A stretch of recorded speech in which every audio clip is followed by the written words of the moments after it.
gesture in that direction, but I mean, it's true. And I think that when we're talking about the future of the party and the country and what's going wrong, I mean, I think that really what we're talking about is a giant paradigm shift, away from corporations as people and towards, what are we going to do to take care of them people? And as a party, I think we've also though got to figure out how we can be on the same page, because there is a schism right now. There is a far left who is like so anti-capitalism that like I don't know what I don't really know a lot of people who are like that personally, and I haven't talked to them personally, but I've seen them out there. But they're like super hardcore, and then anything you say to oppose them, they like lash out. I may be one of those people, actually. I won't lash out at you, but I actually do feel like that's sort of the basic problem that we're dealing with. So there's it's a non-human sort of archetype. There's your ilk. Yeah. No judgment. Did you just call me ilk? Ilk. And then, fuck you, and there's my ilk, which your me. ilk isn't a fan of, because we're like, well, yeah, capitalism's not that bad if we control it and have good things in place so that we can Wait, controlling it. Are you talking about regulations? I'm talking about regulations. I'm talking about passing legislation to control externalities. I'm talking about looking at data and acting in a careful way. Data, facts? There's a deeper issue within capitalism, which is just sort of the nature of human greed. I think you can't get rid of that in any system. That's always going to be there. We know that capitalism is not about humanity. You have not to at make all. it. I mean, it's never been for that. It was about, and those things are, what does capitalism breed? Yeah. It breeds contempt. There are ways around it. But it happens in all the systems. There's always going to be corruption and horrible people who take advantage of that for their own dark desires. But it's stated that you needed regulation. Okay, I believe in that you can have capitalism, but you have to have the regulations to control the greed. Yes. To make this so the average guy. Like in the 50s, the average guy could go to school and build his, and if you wanted to be rich, you could work your way to that. Today, that's even harder to do than it was back then. It was easier then, but not now. Now, I mean, you could go to school for 2 years, and you could be a nurse at 18. You can't do that anymore. You got to go through all this other stuff, and you got a $100,000 loan around your neck. The basic premise of capitalism is just to squeeze every penny out of every individual until the corporation or the business or whoever it is has gotten all of it. And then when nobody has money, the whole thing collapses. And there are ways around it. I mean, there are, technologies. I mean, for instance, Bitcoin, Bitcoin is actually a legitimate answer to some of this problem. And I don't know if any of our listeners know, but the fork happened this week, and there was a lot of, Bitcoin basically split. It splits, yeah. So if you had 10 Bitcoin, now you have 20 at, more than half the value, but And there was a lot of worry that it was going to become inflated beyond all, and it didn't. It actually has stabilized, and it's okay.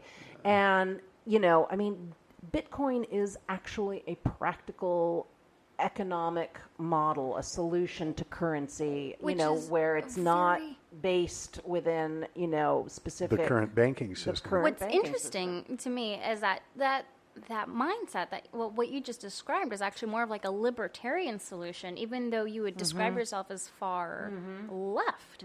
So I don't know, I'm just observing that. It's not that I'm a libertarian. I mean, I kind of want to reject those labels, and I want to reject, I guess I'm comfortable with progressive. I'm on the fence about Democrat. I think that this language is starting to become irrelevant. I agree with that. The economy moving. I completely agree with that, because when we need new ways to talk there are about people this. who have made the word capitalism a dirty word, and they can attribute all these horrible things to it, and it completely causes the conversation to go off course when what we're really talking about is something entirely different. But we were, by making us into consumers instead of when we had production citizens, we had a 40% production in our country, and we start shipping everything. We went into globalization.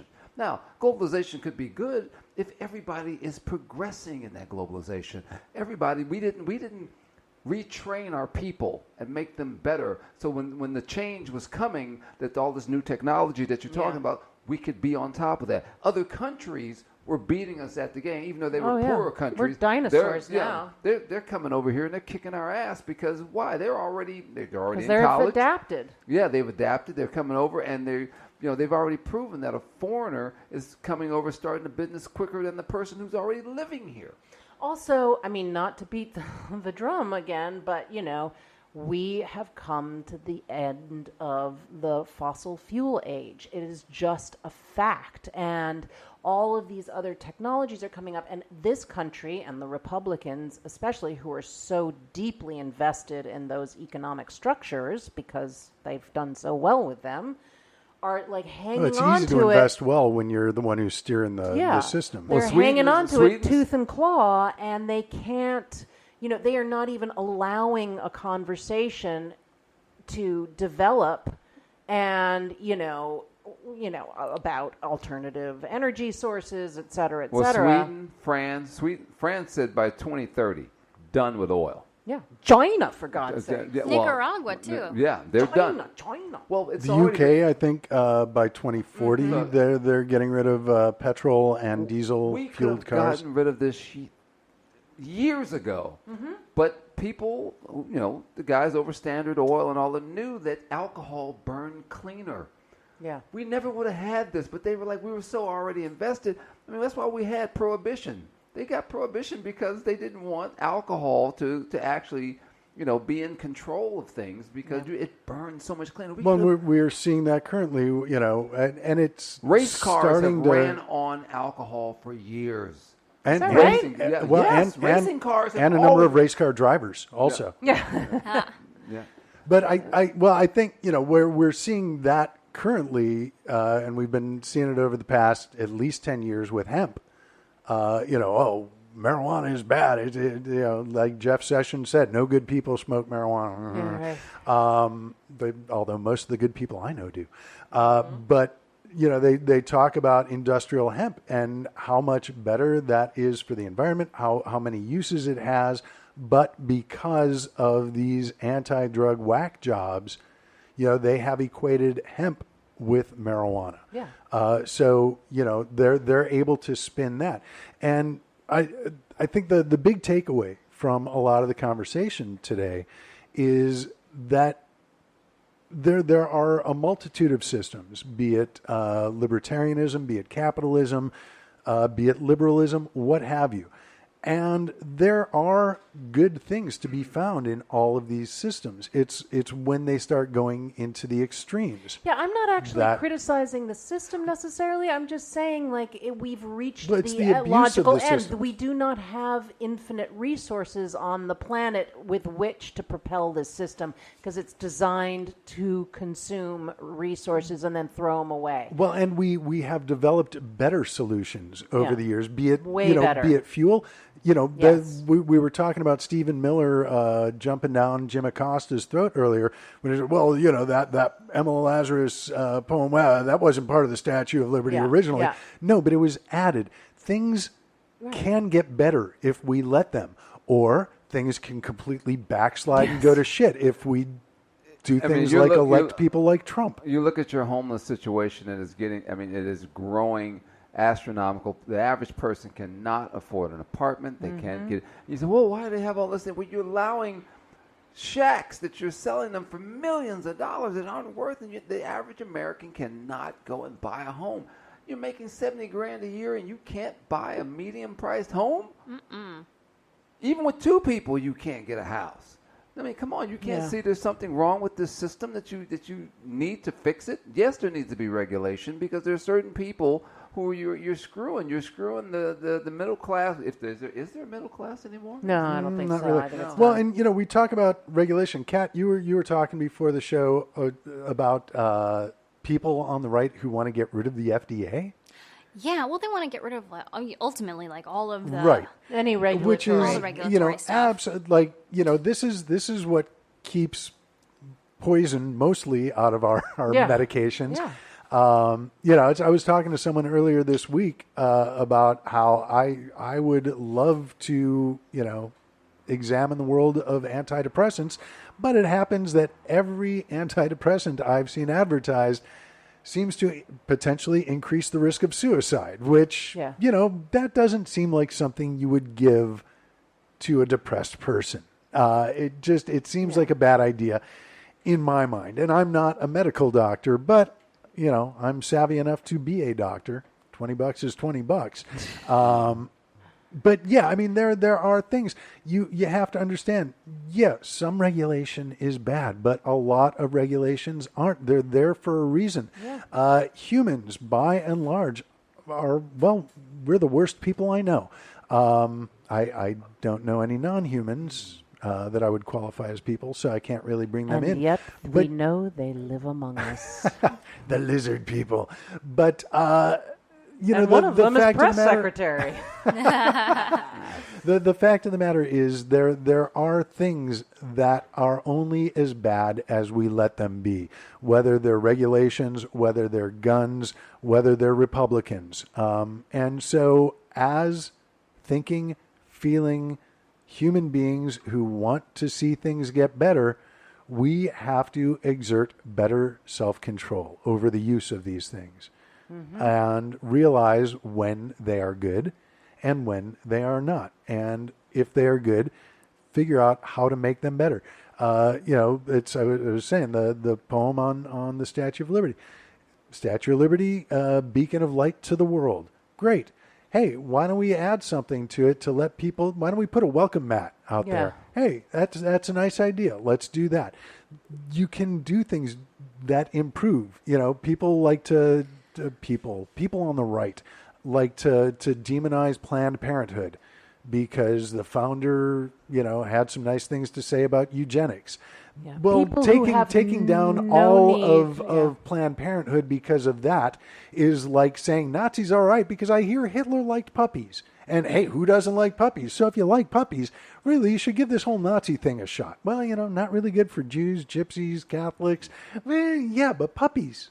Why do you hate puppies? Don't hate puppies. I just don't like Nazis. It's not the puppy thing that people are talking about when they're talking about Nazis. Yeah.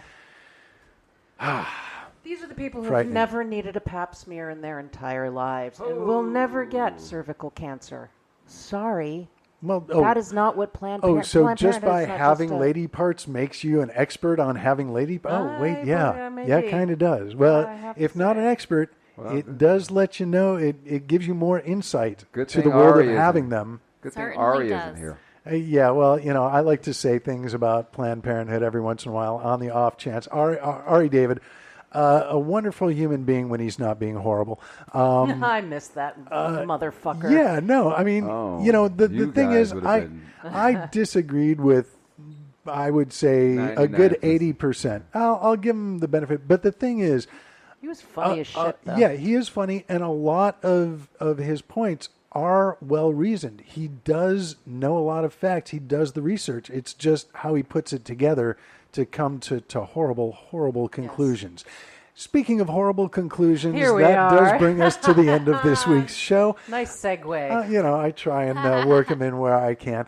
I do want to thank everyone who is tuning in. If you like the show, please spread the word. If you didn't, keep it to yourself. While I'm thanking people, I want to thank our panelists this week. Mr. Tymon Shipp. Tymon, you got anything coming up that you want to let people know about? Doing the black and white soiree to this evening at the Regency West. And that's soiree, like the French word for party, not like the Canadian word for I'm apologizing. Yeah, soiree. Yes. Soiree. Soiree, not sorry. Soiree. It's all right. Yeah. But that's... Tonight, starts at 8 o'clock. Yeah, and 8 o'clock comedy, show. Music. Comedy and music. They're going to be doing women's group. They have a women's group. They're going to be singing like the Marvelettes and the Supremes, and then they're going to have a male group where it's going to be singing like the Dells and the Stylistics and all the old school stuff. They're going to have a dinner, and I'm the MC and going to do a little stand up before the show. Excellent. And on Twitter, Tymon Shipp. At Tymon Shipp. Also, a big thanks to Erika Schickel for coming in. Hey, you're so welcome. Really, always a pleasure. I got nothing as usual, but you can always follow me on Twitter, where I rarely tweet, at Schickety. I'm really trying to tweet more, but more on that later. Some people have ruined it for